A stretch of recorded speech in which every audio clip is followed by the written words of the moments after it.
हाँ जी, work, energy and power.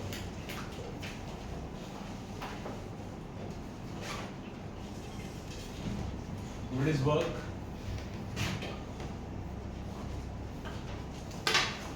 Work is said to be done when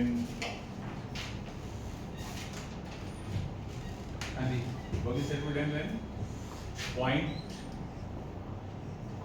of application of force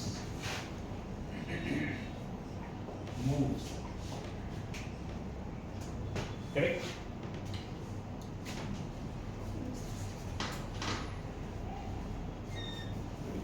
जब आप किसी बॉडी पर फोर्स लगा रहे हैं और बॉडी मूव कर जाती है, हम कहते हैं वर्क हो गया। करेक्ट? तो वर्क का basic formula is F dot S या FS cos theta. Theta is angle between force and displacement. Force and displacement. जिस फोर्स का आपसे काम पूछा जा रहा है उस फोर्स पर डिस्प्लेसमेंट एंगल निकालना है। नेट फोर्स आपको कोई ले देना नहीं है। समझे? अगर आप किसी बॉडी को फोर्स लगा रहे हैं इस डायरेक्शन में और बॉडी डिस्प्लेस भी इसी डायरेक्शन में हो रही है, तो कितना एंगल हो जाएगा बीच में? 0 डिग्री। तो वर्क हो जाएगा वो FS cos 0 पॉजिटिव वॉल्यूम कहलाएगा, उस फोर्स के द्वारा किया गया काम। करेक्ट? अगर सपोज आप बॉडी पे फोर्स लगा रहे हैं, ऐसे फोर्स लग रही है F1, आप इस फोर्स का काम निकालना चाहते हैं, तो आप इस फोर्स पर डिस्प्लेसमेंट में जो एंगल बन रहा है वो 90 है। इस फोर्स से किया गया काम हो जाएगा F1 S cos 90 0 हो जाएगा। करेक्ट? मान लीजिए सपोज कोई और फोर्स है जो इस डायरेक्शन में लग रही है, इस फोर्स का और डिस्प्लेसमेंट का एंगल हो जाएगा 180। इस फोर्स द्वारा किया गया काम हो जाएगा F2S cos 180 नेगेटिव हो जाएगा। तो जिस फोर्स का काम पूछा जा रहा है आपसे, उस फोर्स पे और डिस्प्ले एंगल निकाला आपने, नेट फोर्स से आपको ले लेना नहीं है। समझ गए? एग्जांपल देखते हैं। लेट इट बी, मेरे पास एक बॉडी है यहाँ पर। इस बॉडी को मैं, इसका मास को गिवन है 5 kg। मैं यहाँ से फोर्स लगा रहा हूँ 200 न्यूटन, जिसकी वजह से आपकी बॉडी जो है यहाँ से यहाँ तक 4 मीटर डिस्प्लेस हो रही है वर्टिकली अपवर्ड। करेक्ट? बस पूछा जाता है कि वर्किंग बाय अप्लाइड फोर्स कितनी है, तो फोर्स है 200, डिस्प्लेसमेंट है 4 और कॉस है 0 डिग्री एंगल, हो जाएगा प्लस 800 जूल्स। करेक्ट? ये आप जानते हैं कि SI unit of work, SI unit of work is joules और CGS is अर्ग, and 1 joule equals to 10⁻⁷ correct? अब अगर सपोज आज पूछा जाता है व्हाट बाय ग्रेविटी क्या है, what by gravity, gravity force लगी नीचे mg, डिस्टेंस हो रही है ऊपर, तो mg distance 4 angle is cos 180, ये -200 आ जाएगा। करेक्ट? कि जिस फोर्स का काम पूछा जा रहा है उस फोर्स में और डिस्टेंस निकालना है, नेट फोर्स से आपको ले लेना नहीं है। 50। करेक्ट है? No doubt. One more question. एक ब्लॉक यहाँ रखा हुआ है, जिसका मास है 5 kg। मैं यहाँ से खींच रहा हूँ इसको। द फोर्स ऑफ 60 न्यूटन और ब्लॉक मेरा हॉरिजॉन्टल डायरेक्शन में 3 मीटर मूव कर पा रहा है। करेक्ट। आज पूछा गया है work done by applied force, work done by friction. अगर फ्रिक्शन कोफिशिएंट है 0.2, work done by normal action, work done by gravity, work done by applied force, friction, normal action, gravity. ठीक है। अब इस बॉडी का वेट जगह नीचे it हो जाएगा 5g, नॉर्मल एक्शन यहाँ। करेक्ट। तो नॉर्मल एक्शन कितनी आ जाएगी हमारे पास? नॉर्मल एक्शन आ जाएगा 5g is 50। तो लिबर्टी फ्रिक्शन कितना आ जाएगा? Mu into normal action which is 10 Newton. Correct. अब जब आप बटन बाय फोर्स निकाल रहे हैं तो फोर्स इस डायरेक्शन में लग रही है, इस डायरेक्शन में, और डिस्प्लेसमेंट इस डायरेक्शन में। तो बोथ आर पैरेलल। क्या हो जाएगा बटन? Force into displacement plus 180 joules. बटन बाय फ्रिक्शन। अब फ्रिक्शन मोशन के अगेंस्ट लगेगा, यहाँ लगेगा। Friction displacement cos 180 minus 30 joule. Normal action लग रहा है इस डायरेक्शन में, डिस्प्लेसमेंट इस डायरेक्शन में, normal action 50, displacement cos 90 0। Weight लग रहा नीचे, डिस्प्लेस डायरेक्शन में, वेट डिस्प्लेसमेंट cos 90 0। करेक्ट। आप देख पा रहे हैं कि जिस फोर्स का काम निकालना है उस फोर्स में और डिस्टेंस में देखना है, नेट फोर्स से कोई लेना देना नहीं है। क्लियर? ओके। एक और क्वेश्चन आपके लिए, सिंपल क्वेश्चन। यहाँ का ब्लॉक हमारे पास, इसका मास है 6 kg, फ्रिक्शन कोफिशिएंट है 0.3। अब यहाँ से फोर्स लगा रहे हैं 30√2 newton at an angle of 45 degree, और बॉडी आपकी इस डायरेक्शन डिस्प्लेस हो रही है एंड डिस्प्लेसमेंट इज 5 मीटर। तो आपको निकालना है work done by force, work done by friction, work done by normal action, work done by gravity. Proceed.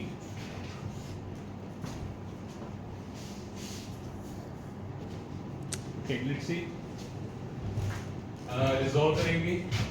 यहाँ आ जाएगा 30 न्यूटन, यहाँ हो जाएगा 30, weight downward, normal action upward.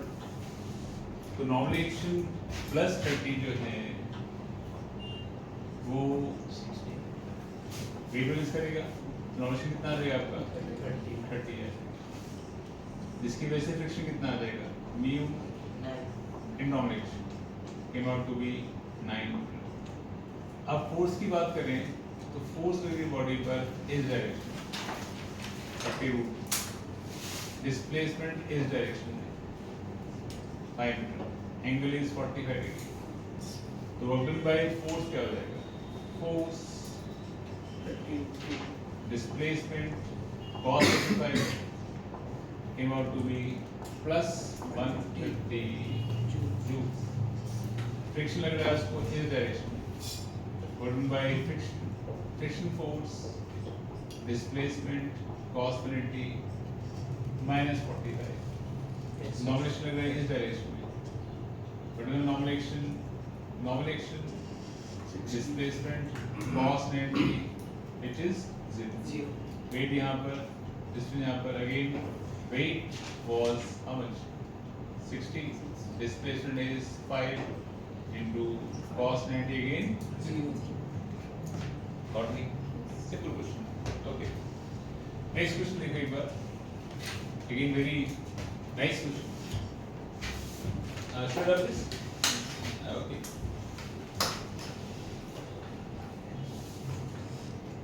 So we have a pulley system. This block is of mass 5 kg. This block is of mass 3 kg. If system starts from rest, calculate work done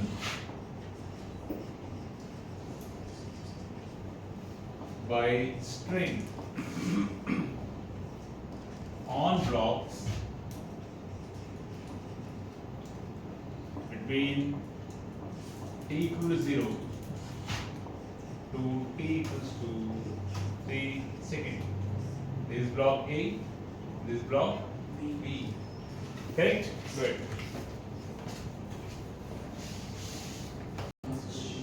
Okay.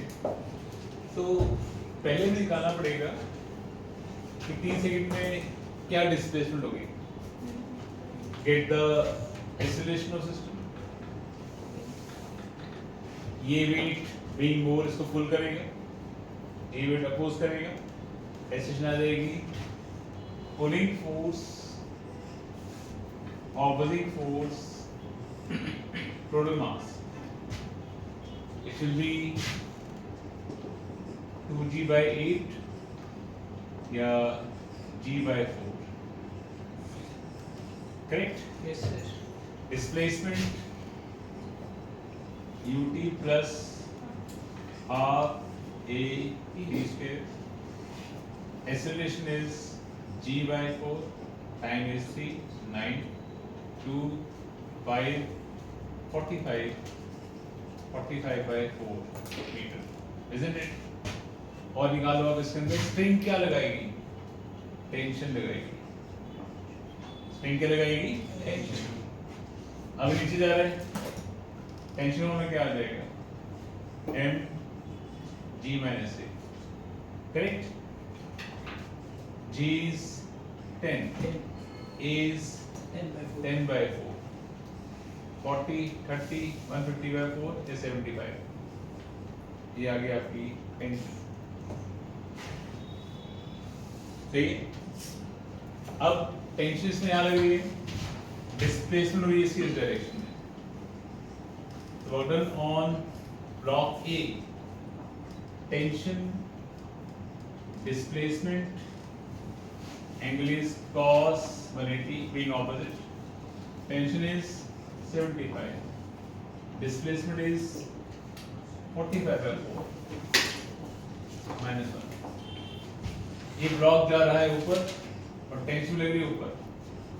So work done on 3 kg block. Tension, displacement, cos 0.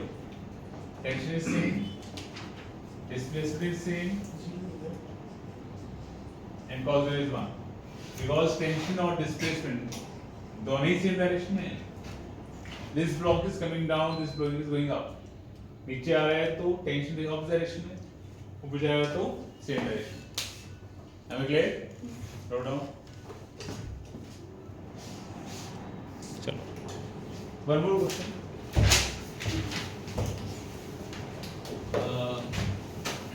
Your block of mass 1.8 kg.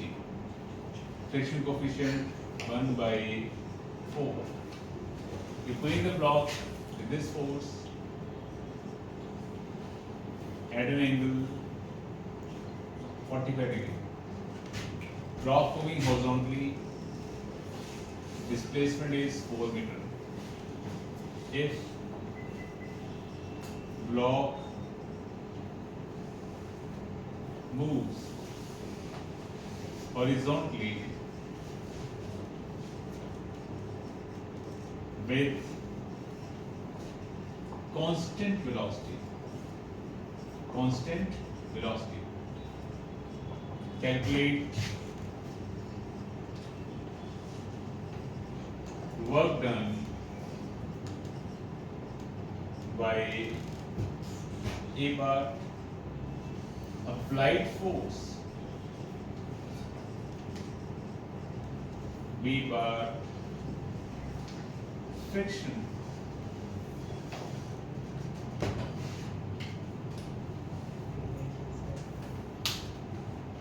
correct? Value of force is not given.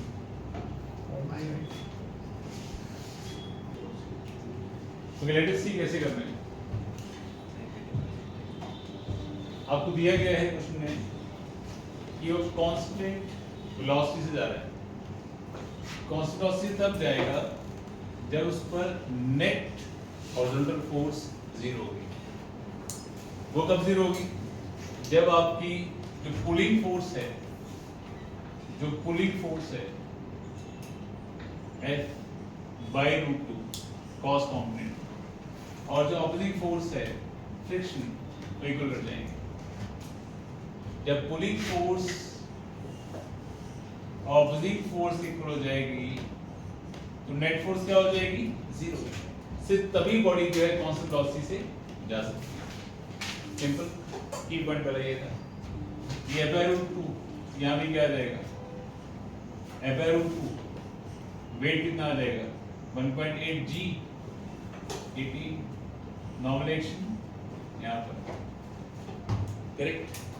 Normal action plus F/√2 net upward net downward 18 normal action के about to be 18 minus F/√2 ये हो गया। Now pulling force F/√2 oblique force friction F/√2 friction is mu into normal action Lm is 1/4 तो F/√2 1/4 normal action is this much 18 minus F/√2 this will be 4F/√2 18 minus F/√2 यहाँ जाएगा 5F/√2 तो यहाँ से आपको force की value मिल जाएगी। Value force की correct.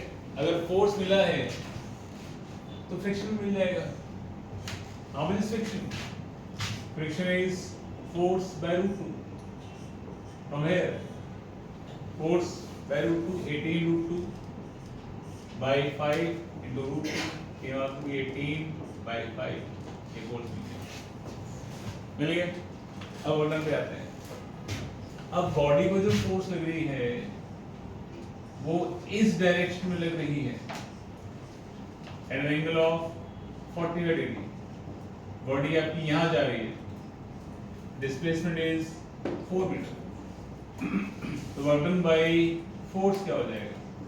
Force displacement cos 45 force is 18√2 by 5 18√2 by 5 into 4 1 by √2 cancel out first by much 72 by 5 how much कितना है ये 20.4 Newton. Work done by friction. Friction लग रहा है बॉडी में इस डायरेक्शन में। Friction 18 by 5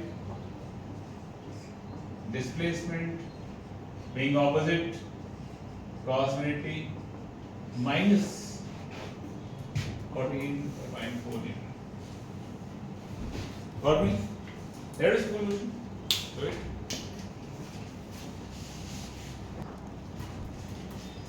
Okay.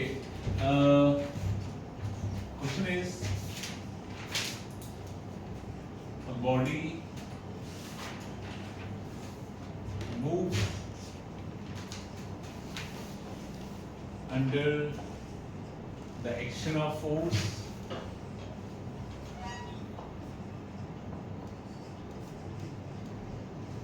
force equals to 2i plus 3j plus 2k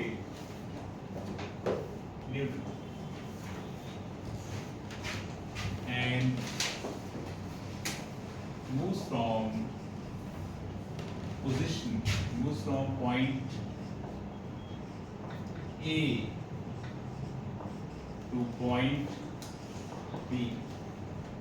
Point A coordinates हैं I cap plus j cap plus 2k cap. Point B के coordinates हैं हमारे पास 4i plus 3j plus 4k meters. Calculate work done by force. Correct.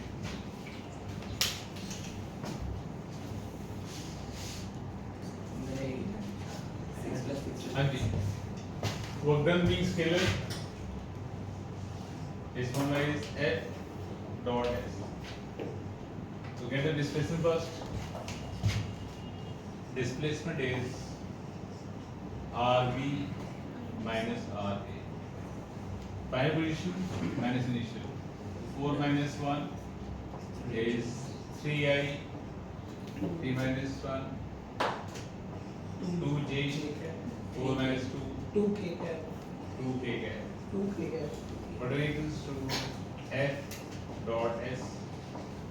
Force is 2i plus 3j plus 2k dot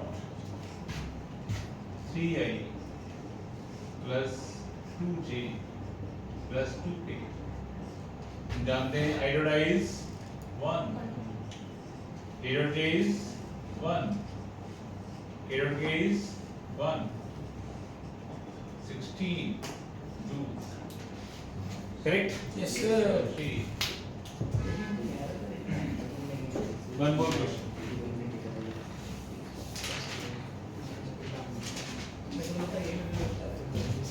Now, next is work done by variable force.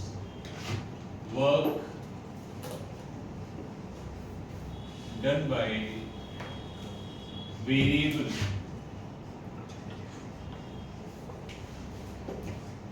force. Variable force. अगर force constant है तो directly F dot S कर देना है. अगर force variable है तो आपको पहले स्मॉल वर्क डन निकालना है F डॉट dx. उसके बाद कंप्लीट वर्क निकालने के लिए प्रॉपर गिवन पैरामीटर्स में उसको आपने इंटीग्रेट कर देना है x a से x b की तरफ इनिशियल टू फाइनल. वो आपको क्वेश्चन में गिवन होगा कहाँ से कहाँ जाना. ठीक. For example how given a force equals to 2 plus 3x square Newton. x equals to 2 metre से x equals to 4 मीटर जाने में आपको वर्क निकालना है. ये क्वेश्चन है. अब देख पा रहे हैं कि फोर्स में कुछ वेरिएबल टर्म है. इसका मतलब फोर्स कांस्टेंट नहीं है. तो दैट केस पहले आपको स्मॉल वर्क निकालना पड़ेगा. It is F dot dx. Force is 2 plus 3x square dx. Complete work निकालने के लिए इंटीग्रेट करना पड़ेगा 2 प्लस 3x स्क्वायर dx. कहाँ से कहाँ जाना है आपने? 2 to 4 जाना है. Lower limit is 2, upper limit is 4. Integrate you get work equals to 2x plus 3x cube by 3. Limits 2 to 4. जहाँ भी x है तो upper limit 2 into 4 plus 4 is to power cube minus जहाँ भी lower limit 2 into 2 plus 2 is to power 2. Solve it properly to get the answer. Correct? One more question. हमारे पास जो force है इन question में, वो फोर्स है हमारे पास 5 plus 2x plus 3x square Newton. Calculate work done by this force in moving the object from x equals to 1 meter to x equals to 2 meter. See,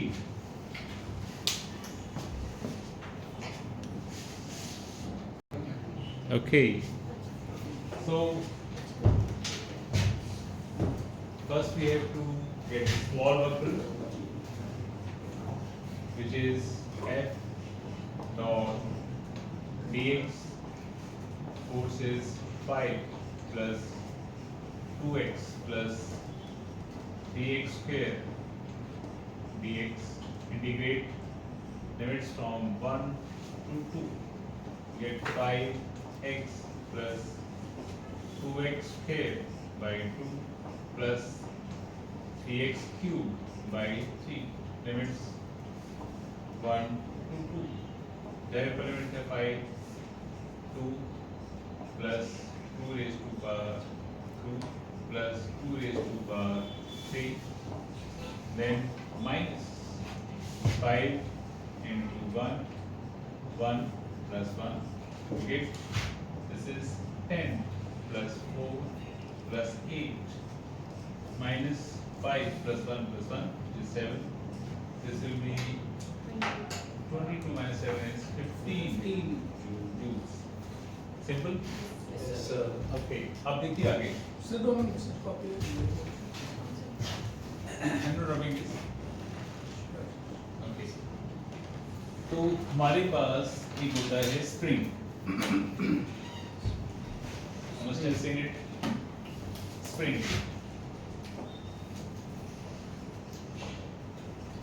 तो spring मान लो अपने आप fix किया हुआ है और आप यहाँ से फोर्स लगा के स्प्रिंग को एक्सटेंड करने की कोशिश कर रहे हैं, राइट? तो this force is called deforming force.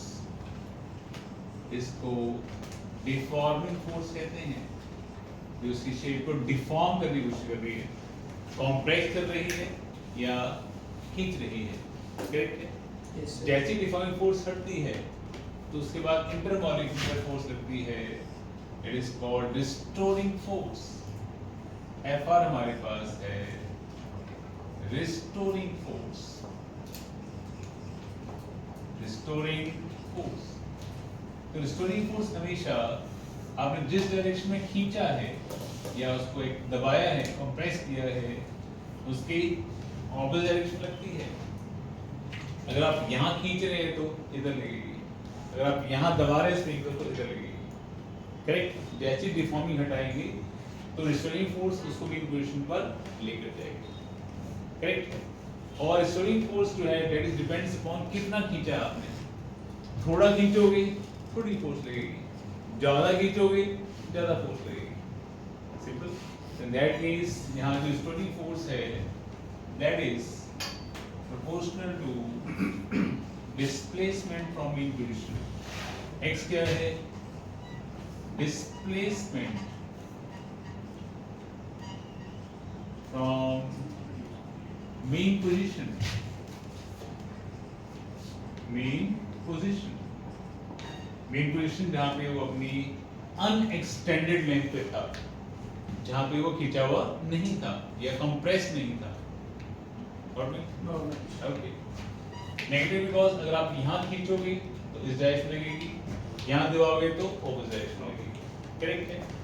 तो प्रोसेस आगे हम कांस्टेंट लगाते हैं at F R equals to minus K X. K is called spring constant, K is called spring constant या फोर्स कांस्टेंट, कैसे बोलते हैं हम? Force constant. Force constant. ये एक स्प्रिंग की मटेरियल प्रॉपर्टी है,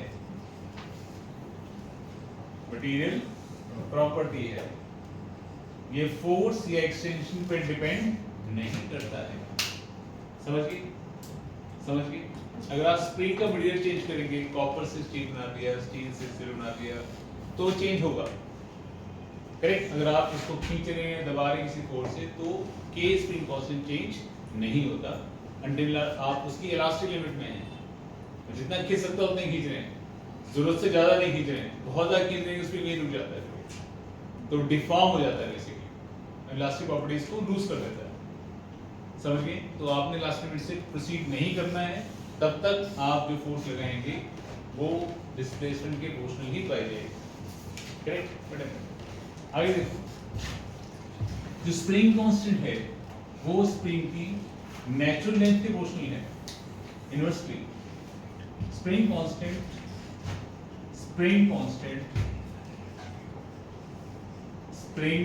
कांस्टेंट की inversely proportional to natural length of spring, natural length of spring। मतलब जितना स्प्रिंग लंबा होगा उतना स्प्रिंग कांस्टेंट की वैल्यू छोटी होगी, कम होगी। जितना स्प्रिंग छोटा हो जाएगा उतना उसको खींचना मुश्किल है, स्प्रिंग कांस्टेंट बढ़ जाएगा। जैसे एग्जांपल, मेरे पास एक स्प्रिंग है, उसकी नेचुरल लेंथ L है। नेचुरल लेंथ अंडरस्टैंड, अनएक्सटेंडेड, जब आपने कोई फोर्स नहीं लगाई है, ना खींचा है ना आपने उसको दबाया है। करेक्ट है? इन दैट केस आपका स्प्रिंग कांस्टेंट है K। करेक्ट? तो बाय एनी मींस आपने स्प्रिंग को दो हिस्सों में काट दिया। एक हिस्सा बन गया हमारे पास L/3, जस्ट इन केस। एक हिस्सा बन जाता है हमारे पास बचा हुआ हिस्सा, which is 2L/3। करेक्ट? इसका स्प्रिंग कांस्टेंट हो जाता है K1, इसका स्प्रिंग कांस्टेंट हो जाता है K2। करेक्ट? तो in that case spring constant जो था पहले ओरिजिनली प्रोपोर्शनल टू 1/L था। नया spring constant K1 proportional to 1/L/3 है। अगर आप दोनों डिवाइड करते हैं, K1/K, you get L/3L, 3 मिलेगा। मतलब K1 जो है आपका 3 टाइम्स ऑफ K हो जाएगा। मतलब लेंथ आपने 1/3 की है, स्प्रिंग कांस्टेंट आपका 3 टाइम्स हो गया है। 1/4 करोगे 4 टाइम्स हो जाएगा, 1/5 करोगे तो 5 टाइम्स हो जाएगा। करेक्ट? और अगर सपोज आपने इसका देखें तो नया spring constant K2 proportional to 1/2L/3, इनको डिवाइड कर दो तो K2/K that equals to L/2L/3, ये 3/2 हो जाएगा। तो नई स्प्रिंग कांस्टेंट जो है वो 3K/2 हो जाएगी। करेक्ट? आपको एक चीज और याद रखनी है कि जब आप स्प्रिंग्स को सीरीज में कनेक्ट करते हैं, दो डिफरेंट स्प्रिंग हैं, स्प्रिंग कांस्टेंट है K1, स्प्रिंग कांस्टेंट है K2। इस केस में जो इफेक्टिव K होगा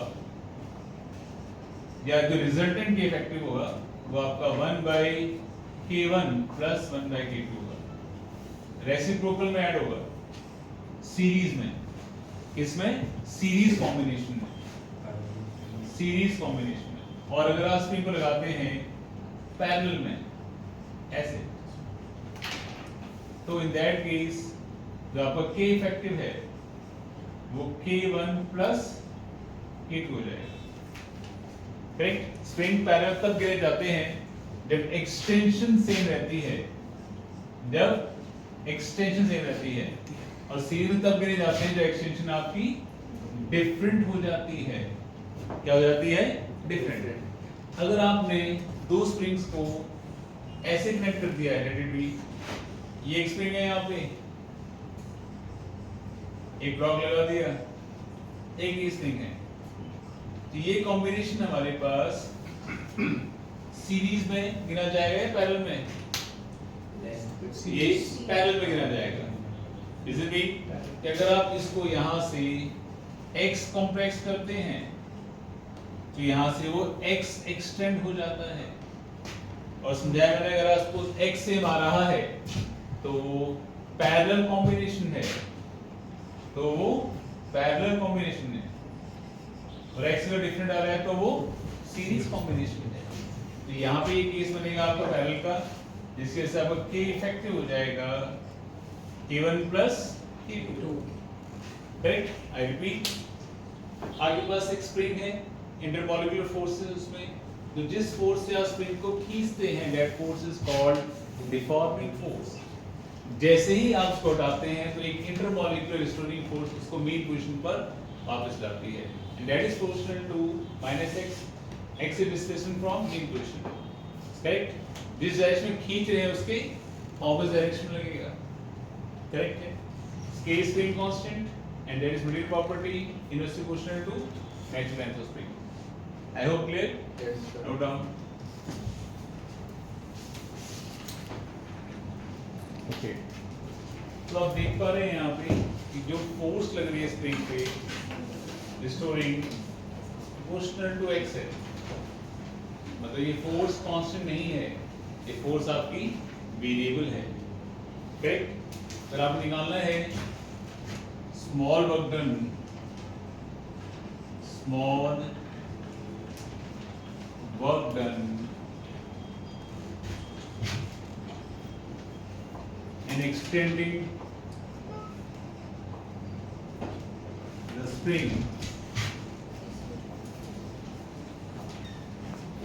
through small distance dx। तो क्या काम करना पड़ेगा? Force into dx, because force is variable, force is minus kx, minus only represent की displacement of the direction है, magnitude में doesn't have any meaning, that is kx dx। समझ गए ना? x के opposite force लगे तो इसको नेगेटिव ही उसी magnitude में नेगेटिव का कोई मतलब नहीं है, याद रखना। टोटल वर्क डन कैसे निकालेंगे हम? इंटीग्रेशन से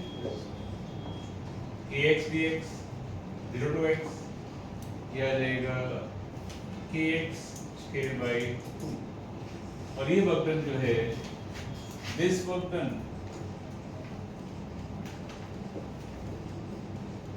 will get stored in the system as its potential energy। System की जगह spring in the spring as its potential energy U half kx square। Correct? एक और चीज जो आपको बहुत अच्छे से समझनी है, एक होती है हमारे पास मैक्सिमम एक्सटेंशन, मैक्सिमम एक्सटेंशन क्या है कहानी? लेट में हमारे पास एक स्प्रिंग है, तो स्प्रिंग में आपने झटके से एक वजन लटका दिया, करेक्ट? कोई ब्लॉक बांध दिया, कोई भी मास है, तो क्या होगा? ये ब्लॉक इसको पूरे नीचे खींचेगा। करेक्ट? ब्लॉक लटकाने से पहले स्प्रिंग रेस्ट पे था, जैसे लटकाएंगे नीचे जाएगा जाएगा जाएगा, एक तरह ऐसा आएगा, मोमेंटरली रेस्ट पर आ जाएगा, मोमेंटरली रेस्ट पे आ जाएगा। तो लटकाने से पहले भी ये रेस्ट पे था, और खींचने के बाद यहाँ पर मोमेंटरली रेस्ट पर आ जाएगा।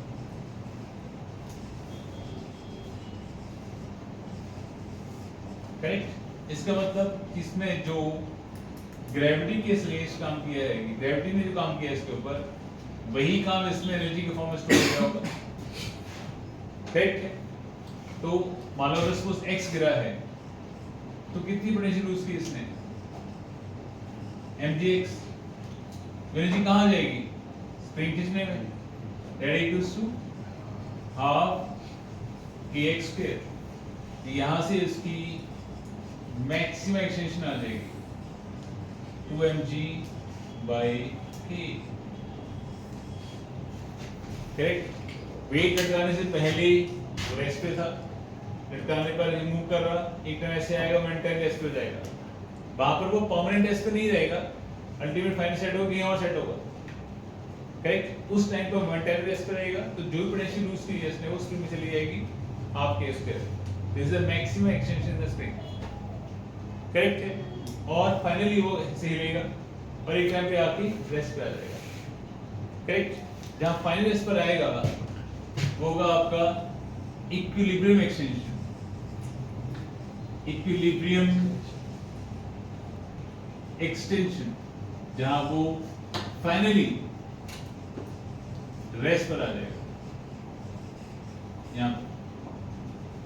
करेक्ट। क्योंकि जो वेट उसको पुल कर रहा है वो स्प्रिंग की फोर्स के इक्वल हो जाएगा। करेक्ट। तो आप देख पा रहे हैं कि मैक्सिमम में आपको एनर्जी कंपेयर करनी है। Energy is to be compared, loss energy कुछ गेन एनर्जी, और इक्विलिब्रियम में आपको फोर्स कंपेयर करनी है, extension. Force is to be compared, is to be compared. Force downward is mg, spring की force is kx, तो यहाँ से इक्विलिब्रियम एक्सटेंशन आ जाएगी आपके पास mg/k। समझ गए? Note down.